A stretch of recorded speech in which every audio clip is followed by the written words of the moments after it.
We're here at Cole's Fine Flooring in San Diego. Steve Coles, Lauren Coles. Thanks for hosting us. Thank you for coming down. Always wanted to come to this store. It's a fun place. We have a good time. We've been in this building for, what, 30? Since 72. 72. In this building. Small store. How many square feet? It's 40,000. 40,000? 40,000? But part of that, I mean, it's a good mix of half and half retail space and half warehouse to house all of our pallets of LVP and carpet rolls. Impressive. Tell me a little about the business. So we started in 1947. My father's father started it. We actually kind of morphed from fine china and furniture into carpet. And then as flooring involved, obviously now we have carpet, hardwood, LVP, tile, and pretty much everything floor covering wise. So now we specialize strictly in flooring, and we have a kitchen and bath remodeling center. Lucky for us, which I love carpet, we are still over 50% carpet and the rest being hard surface, with LVP kind of now emerging as one of the leaders in hard surface. Which is good because the margin is on carpet still, correct? Yes. That's right. That's where the money is. LVPs are great too. We sell a lot of them, and wood. But LVPs seem to be commanding the market anymore. But back to about us, we still are a very close-knit family company. As you can see, my dad and I are here together today. We work with each other 5 days a week. My brother just graduated college, so he's kind of working his way into the business as well. So it truly is a family-run company. We're here every day. And you still like each other, right? Yeah! Good. Let's talk about business for the last 7 months. Did you have to close? What happened when you reopened? If you did have to close? Walk me through business over the last 7 months. Right. So we were considered essential. So we did take it very seriously in terms of how are we going to protect our employees, our clients, and kind of navigate through, especially the beginning phases of COVID. So since we are essential, we did at first, educate ourselves with how can we properly make sure everything's sanitized, make sure that we're servicing the public in the correct fashion. We did see, when everyone first was alarmed, a definite halt and postponements of our installations, foot traffic. So with that, we definitely revamped. We came out with our commercial that was in-home appointments, virtual appointments with FaceTime, how we're having our installers wear masks and booties and sanitize and whatnot, and all of our employees in-house when meeting with clients direct. So we kind of just took it day by day of what people were comfortable with. Some people wanted to come face-to-face, some people wanted FaceTime or an in-home appointment. So it's kind of, I think it's a very personal subject of what you're comfortable with, so we kind of fine-tune that to each client and moved accordingly. Have you changed anything with your marketing approach to get customers in the store today, as opposed to, say, a year ago? We're probably doing a lot more on the web. Yeah, I would say we social definitely media. Increased digital. We're still heavy on TV. Digital. And we have really good partnerships with our local advertisers, so we'll do a lot of local TV spots, but definitely increasing Instagram, Facebook, ads online to kind of really get things moving in that direction. Yeah, during COVID, some of my ad people said, well, we need to keep the radio going for drive time. I said, what drive time is there? Nobody's driving. So we went more TV because people were at home. Gotcha. What about the messaging? Has the messaging changed at all today as compared to, say, a year ago? Yes, that's where we try to include, and I think you kind of see that parallelism between a lot of different industries of, we are here to keep you safe, because I think that's the important part. Everyone's concerned, meeting with strangers outside of a direct family unit of installers are coming to my home. I'm going to a business where there's, designers and other employees. So we really want to instill confidence, which I see a lot of companies doing, of the measures that we're taking with health standards, kind of how we're there to help, to make sure that they feel comfortable coming into our store or having someone come to their home. What's changed about the way the customer is shopping today, say, versus a year ago, before March? What are they buying? Anything differently? Is price less of an issue? I would say even before COVID, the way people are shopping is different with the internet. I think being able to Google something and have a spec sheet right in front of you and 50 million different products, the client is able to kind of do their research ahead of time and come in with already kind of a snapshot of really what they're looking for, whereas before you'd come in and rely solely on the flooring store to help you and educate you on a product. So we do see that, which I think there's pros and cons too.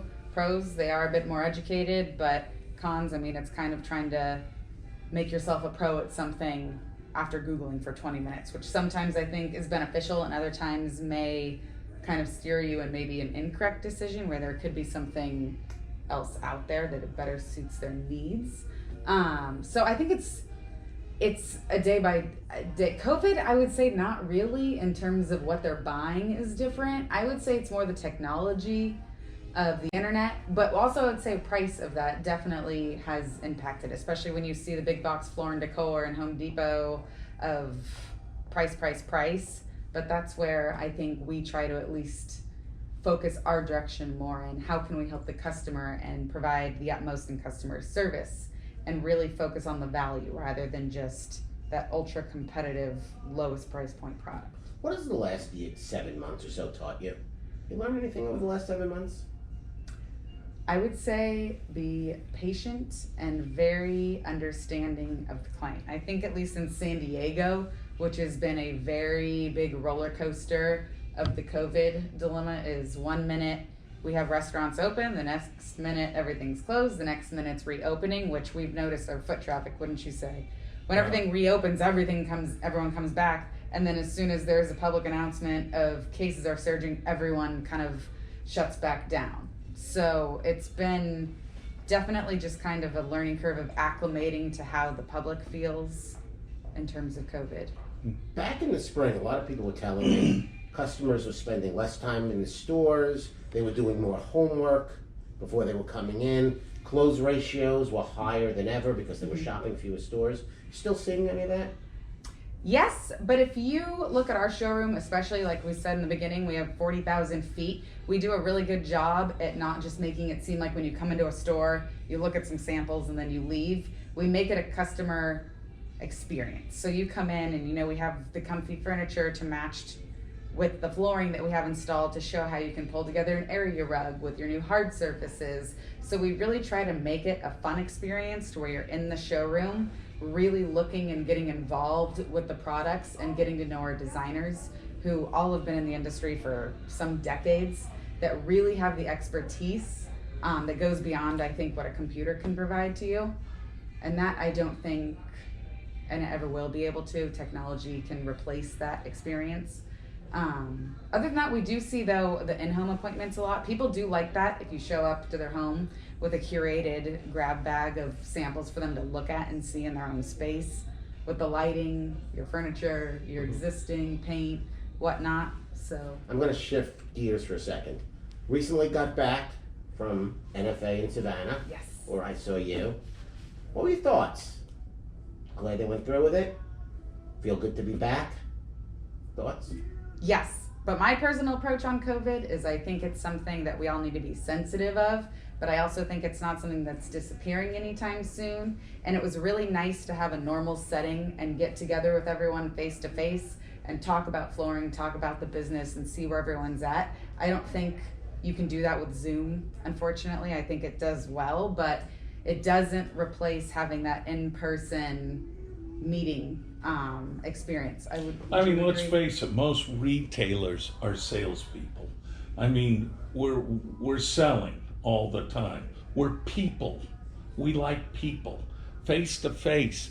I think it was very refreshing to go again. I agree, and I think 150 people, and I heard not one person tested positive, and nobody got sick. Right. We did a great job. Absolutely. And I think that shows everyone, again, took it seriously who was there, both retailers and on the manufacturer side, and I think it shows that you can have a successful, healthy event and be able to, like you said, no one tested positive. Everyone felt comfortable, so I think it was setting a great precedent moving forward. I know local markets this year are kind of on touch and go, along with surfaces being postponed, so it was definitely a positive experience, I think, moving forward. Cool.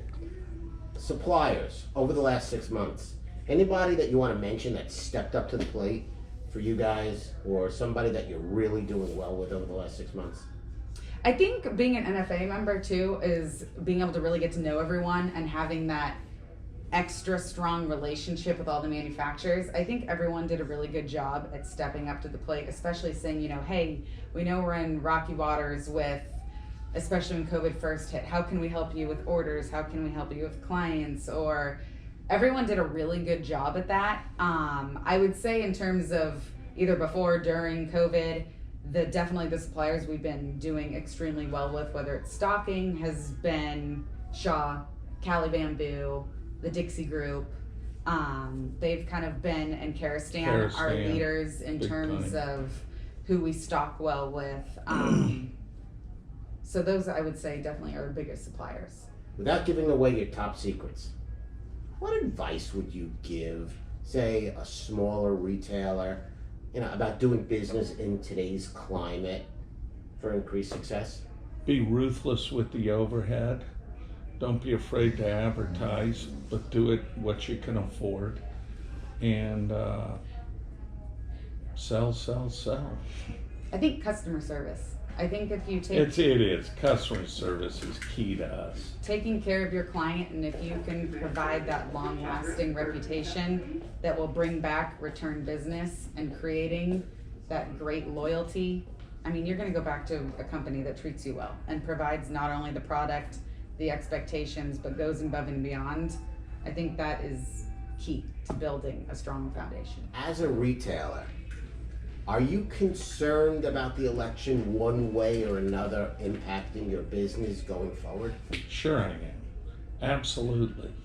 And if taxes get driven sky high, which is the one way to vote, or more tax relief and pro-business, I'm with the pro-business. And that I am a fiscal conservative. And I'm clear fiscal conservative, because the country just can't go through another, spend, and no concern about the taxpayer and just tax. It won't work. It'll stifle business, and all of us will go through a stall. Gotcha. What's your forecast for 2021 without knowing the election results? That's a hard one to peg without knowing the election. I think whoever wins, I think we'll still be chugging along, but I think if we go the taxation route, I think the wheels will start rusting out. Lauren's laughing, she's not saying a word. I think we go the other way, I think it'll just keep steaming. I completely agree. I will say though, I think flooring post-COVID, probably since May, June, flooring as a whole, I think we have started to see the resurgence of numbers and foot traffic.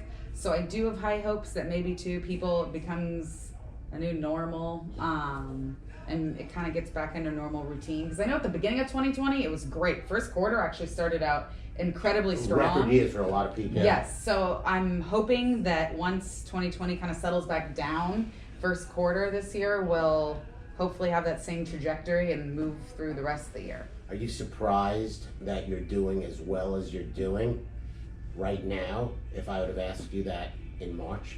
Yes. Like I said, since May, our foot traffic has really increased. We've had some really good orders. Our stocking dealers are going well with reorders on stock. We are in a good place. Like we said, March, when everything kind of blew up, I think everyone was in this kind of tragic mindset of what's going to happen. We've never faced a pandemic, a whole basically global shutdown. So yeah, I think where we're at, I'm very grateful for where we're at, and definitely, like I said, see a positive trajectory for the end of the year and into 2021. No, all's well. Good. 73 years. Yes, hopefully we can have a big party by the 75th. It's exciting, but we are proud of that. And then on to 100. Now look, here's the CEO. And we got the dog here every day. Ah, look at that. Yep. Perfect. Steve, Lauren, thank you. Thank you. Thank you. It was a pleasure. Sticks, thank you. Cool.